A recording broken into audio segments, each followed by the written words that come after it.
Hello everyone. So our today's topic of discussion is how to solve quadratic equation or any polynomial equation having inequalities. In the last lecture what we did was linear inequalities. Now we'll be going a step further and we'll be understanding how to solve questions pertaining to quadratic inequalities or polynomial inequalities. So in this what I'm going to do is I'm going to teach you the basic formulas or basic relationships which you need to know. Once we are done with that, understanding those basic formulas or basic relationships, we'll be solving questions using those basic formulas or basic relationships. Once we're done with that, I'm going to also teach you side by side the wavy curve method. Okay, or in other terms, that can also be said as the critical point method. Okay, so we'll understand what exactly is critical point method, and you can choose either of the ways to solve a question in your exam. All right, so let's get started. So let's discuss some basic concepts regarding inequalities. So in the previous lecture, we discussed the very basic stuff, that is, if you add a constant, if you subtract a constant, if you multiply a positive constant, or if you divide by a negative constant, how does the sign of inequality change, right? So we'll take a step further from there. So let's start with the first thing. So let's say I have two values a and b, and if I say that a into b is greater than 0, so what can you conclude regarding a and b? So if I say that a into b is greater than 0, so the conclusion to this is, there are two conclusions to this. First one is a is greater than 0 and b is greater than 0, which means both of them are positive. And second conclusion to this is a is less than 0 and b is also less than 0. So you can say that either both the expressions are positive or both the expressions are negative, because if both of them are positive, their product will automatically be positive. If both of them are negative, then the product will automatically be negative. For example, 2 into 4, it's positive. Minus 2 into minus 4, that's also positive. Okay, so whenever you say that the product of two expressions is positive, that means either both of them are positive or both of them are negative. Second relationship which we need to know, a into b less than 0. Now if you want less than 0, then our relationship becomes, the first one becomes a greater than 0, and at the same point of time b should be less than 0. That is one positive, one negative, because whenever you're going to multiply a positive number by a negative number, your result will always be negative. For example, 2 into minus 3, that will give you a negative result. Or you can say the other way around also, that is a is negative and b is positive. You can also say it this way.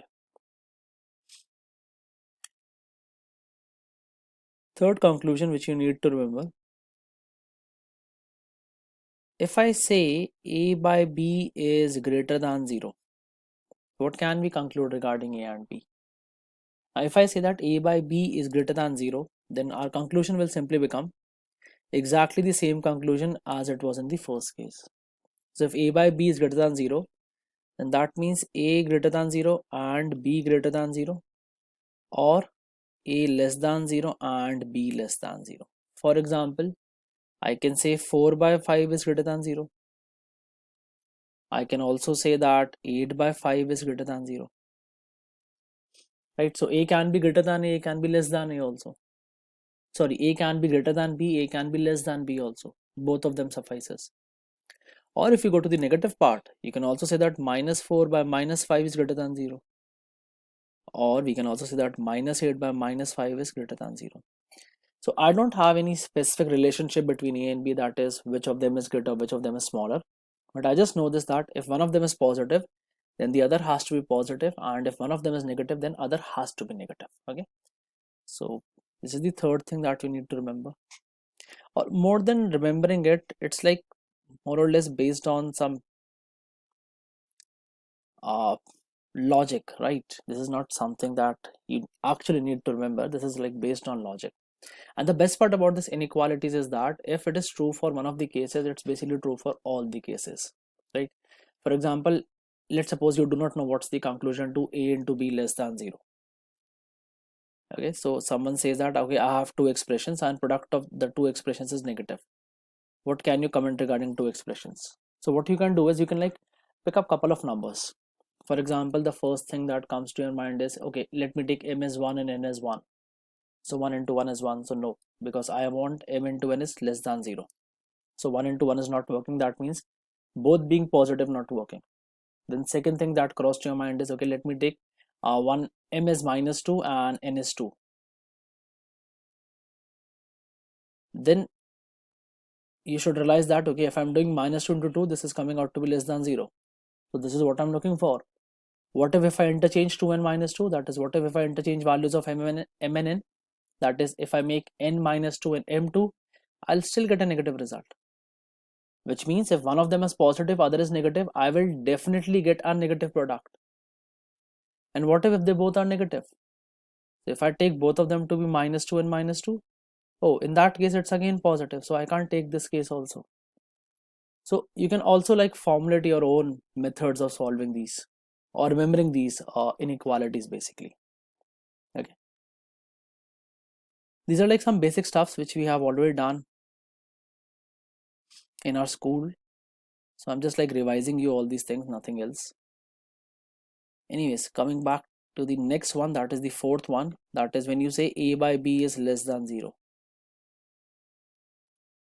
Now when I say a by b less than 0, many people do tell me that, okay, if a by b is less than 0, so that means a has to be less than b or b needs to be greater than a. It doesn't have to be that way.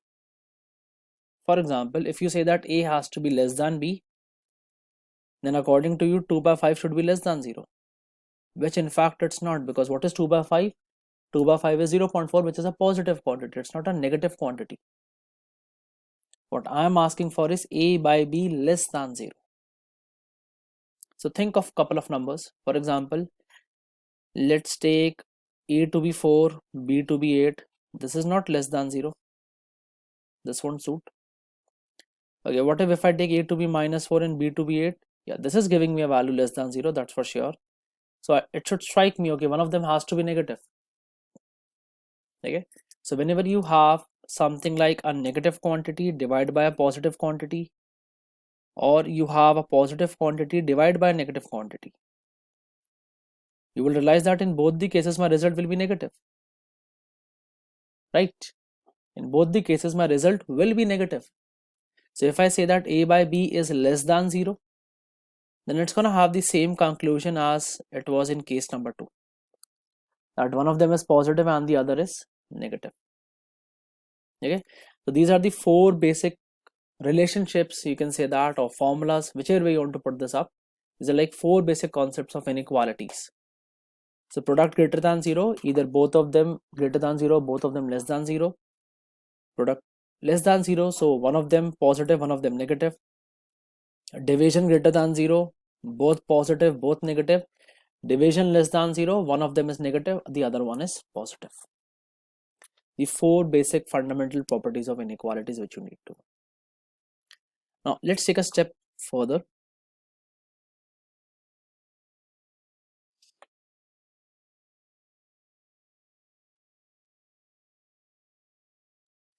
So let me write an inequality for you. You can think about this for a moment. In the meantime, I can rub off the additional things on my board. So think about this. If I say a by b is greater than 1, then what will you conclude regarding a and b?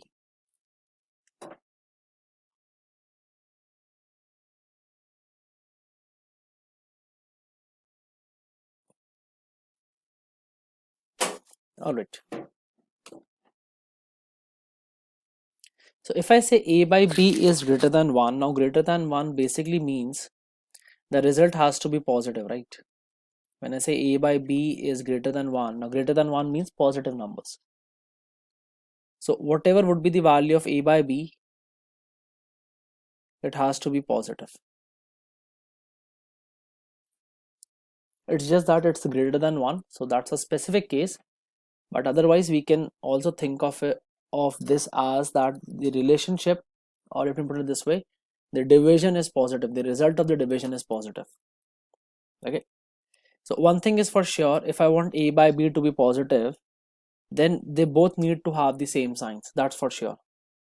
Because as soon as I'm gonna have a different signs for them, my result will automatically become negative, because if one of them is positive, the other is negative. So whether you do positive divide by negative or you do negative divide by positive, the result is always negative.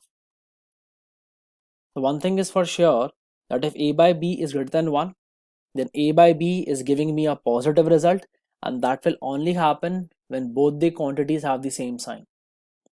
Right? That will only happen when both the quantities have the same sign. So let's see what we can do with this. So one thing is for sure, they have the same signs, but I need greater than 1. Alright, so let me think. So let's take the first case when a and b are both positive.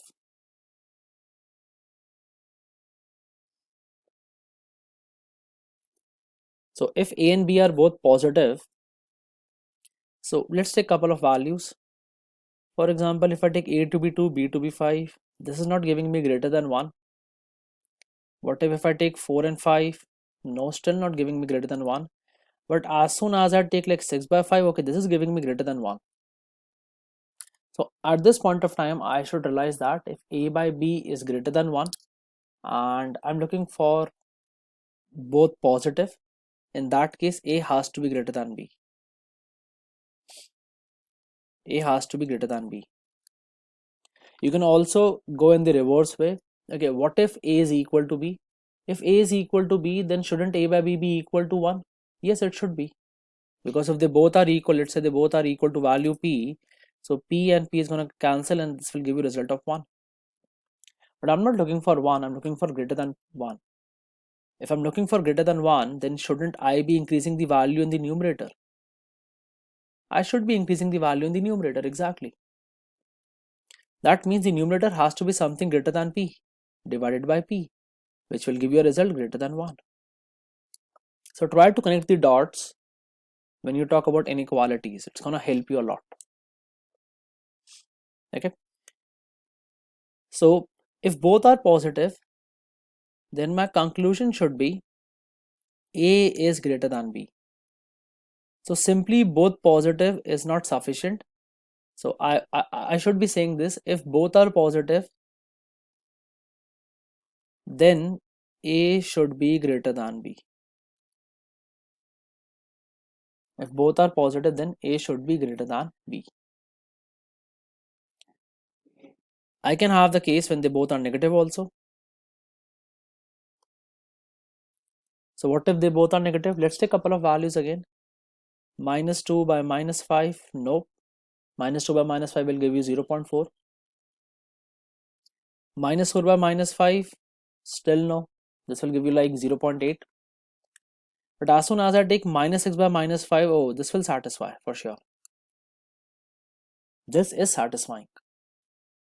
So at this point of time, I should realize that if I want a by b to be greater than 1, considering the fact that they both are negative, then that will only happen when the value of a is less than b. When the value of a is less than b. So if they both are negative, in that case, a should be less than b. Alright. Now, sometimes people do remember this as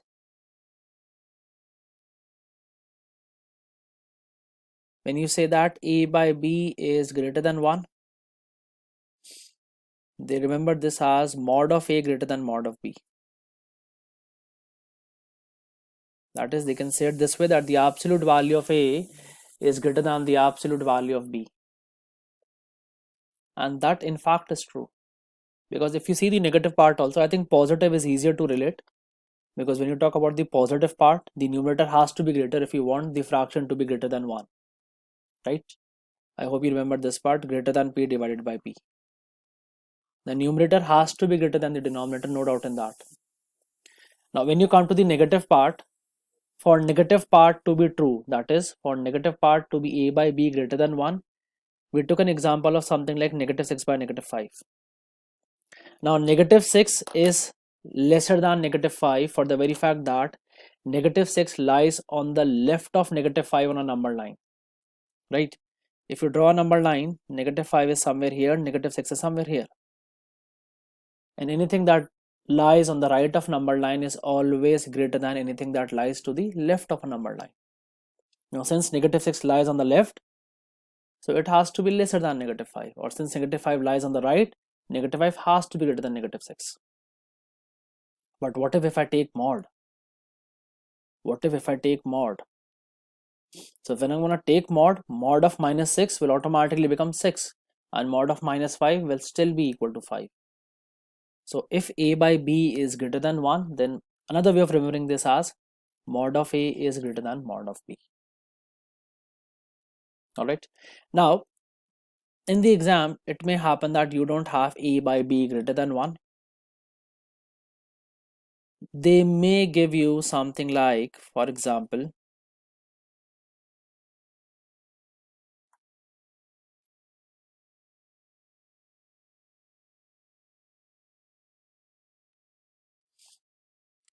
what if instead of giving you a by b greater than 1, if I give you a by b greater than 2?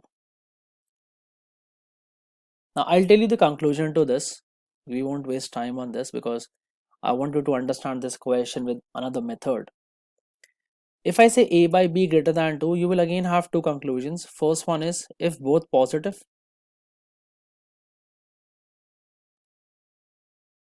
then a is greater than twice of b. Let me give you one example. A is 8, b is 3. Or one more, a is 100, b is 49. In both the cases, you'll realize that a by b is greater than 2. Okay, so if both are positive, then a is greater than 2b. And second conclusion is if both are negative, then a is less than 2b. For example, let's say if I take b to be minus 6, then I can take a to be like minus 14. So minus 14 by minus 6 will be greater than 2. Or for example, if I take b to be minus 10, then I can take a to be minus 30. Or basically anything less than minus 20 would work.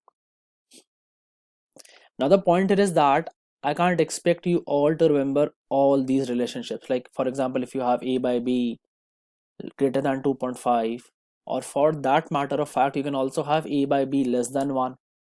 There can be a less than sign also, right? It doesn't have to be always a greater than sign. This can be less than also. So we need to find a general way or a general technique by which we can solve questions like these. Let's see how we can do that.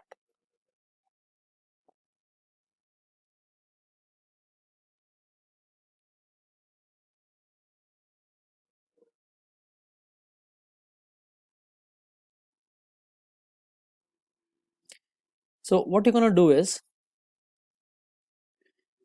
we're going to change this example. We're going to take another example. We will do a by b is greater than 10. Okay, and let me write the two basic formulas. That is, if a by b is greater than 0, I hope everyone remembers this, that the result is both positive or both negative.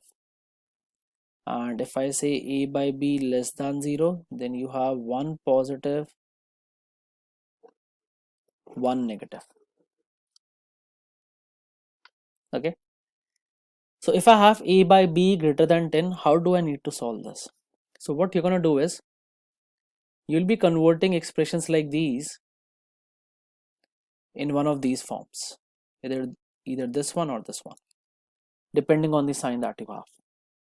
So if a by b is greater than 10, I'm going to like subtract 10 on both the sides, and I'm going to get a by b minus 10 is greater than 10 minus 10, which will give me a minus 10b divided by b is greater than 0. Now you can compare this with the first one. So if a minus 10b by b is greater than 0, that means they both are positive or they both are negative.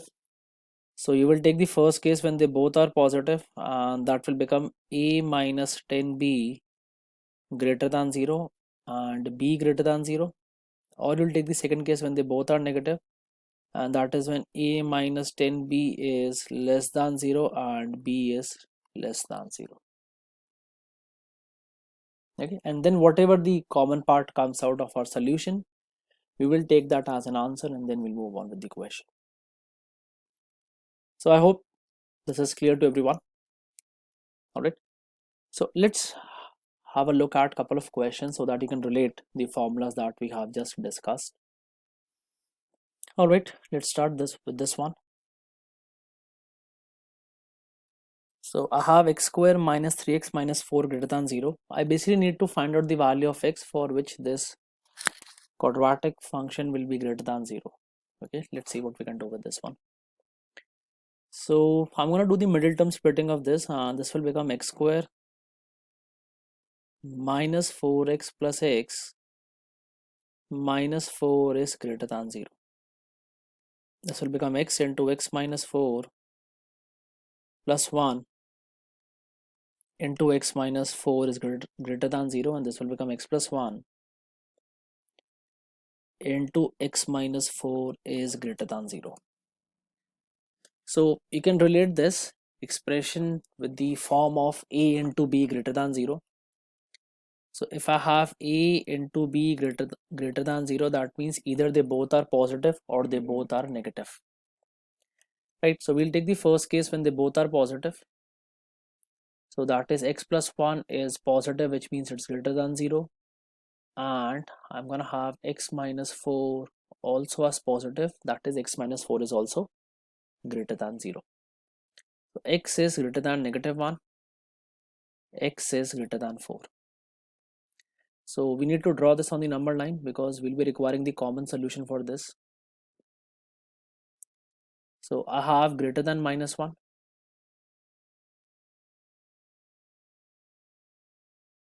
I have greater than 4. So what is the common region? This is the common region. Common region is basically the part of solution which satisfies both the inequalities. Okay, so my result to this will come out that x is greater than 4. All right, my result to this will come out to be that x is greater than 4. So if they both are positive, then the value of x that we have to take into consideration, or the region of x that we have to take into consideration, is greater than 4. Then we'll take the next case when they both are negative. So if they both are negative, then x plus 1 should be less than 0 and x minus 4 should be less than 0, which will give you x is less than minus 1 and x is less than 4. So draw this on the number line again. I'm gonna have minus 1, I'm gonna have 4, less than minus 1 and less than 4.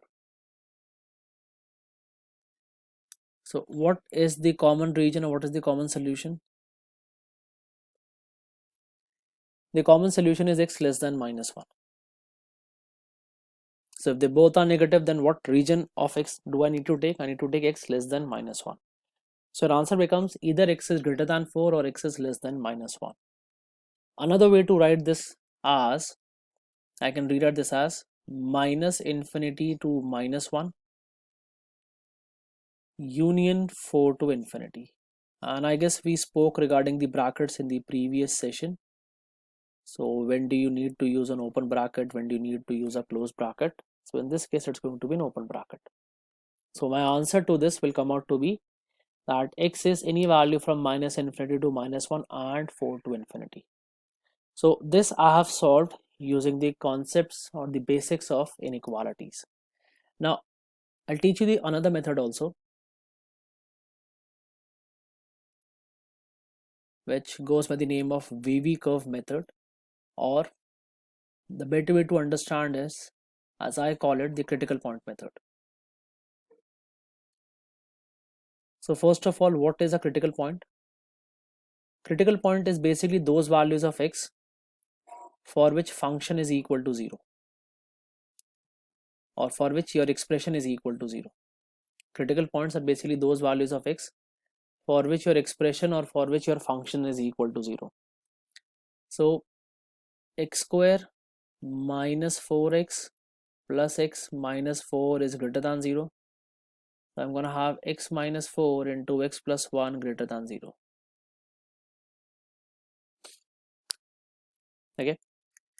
So for what values of x this expression will be equal to 0? So you all can see that x minus 4 into x plus 1 will be equal to 0 for x is equal to 4 and x is equal to minus 1. Okay. Now plot this on the number line.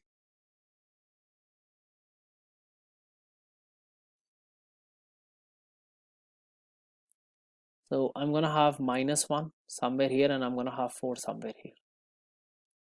Now what's going to happen, these two values or these two critical points, basically the 2 points are going to divide your entire number line into 3 parts. These 2 points are going to divide your entire number line into 3 parts. One is greater than 4, one is between minus 1 and 4, and one is less than minus 1. And at these two values, that is critical point, your function or your expression is equal to 0.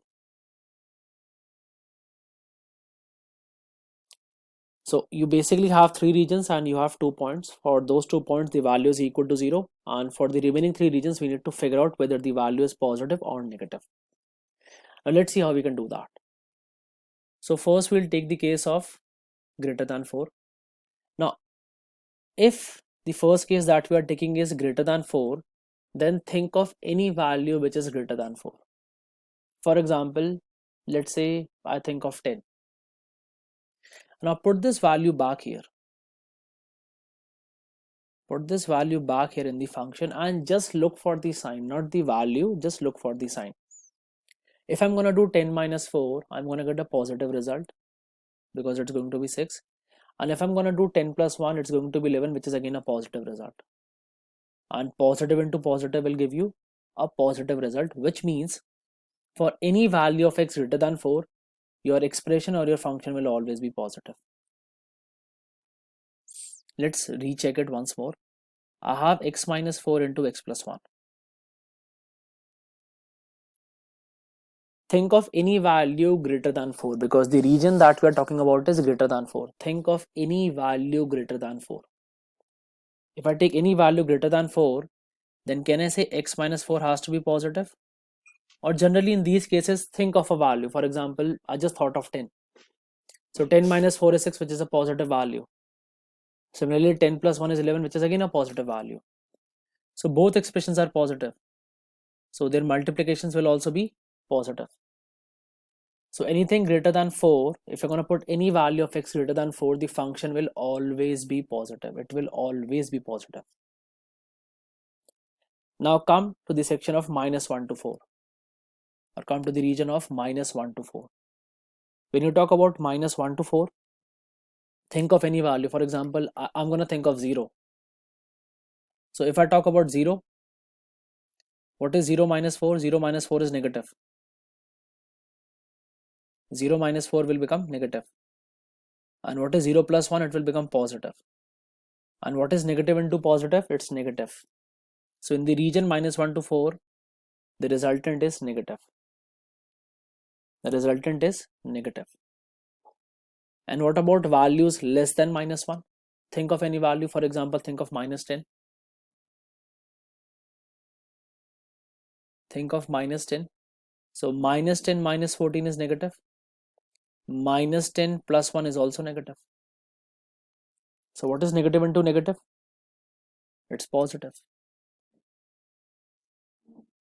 So you can see that if I want the expression value to be greater than 0, if I want expression to be greater than 0, you take any value of x which is greater than 4, or you take any value of x which is less than minus 1.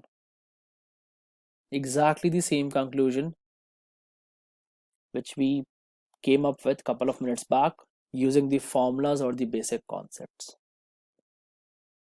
So you're free to choose any of the two methods, and every equation can be solved with using any of the two methods. Either you use the critical point method or slash wavy curve method, or you do it with the basic one. It's one and the same thing. There will be no difference.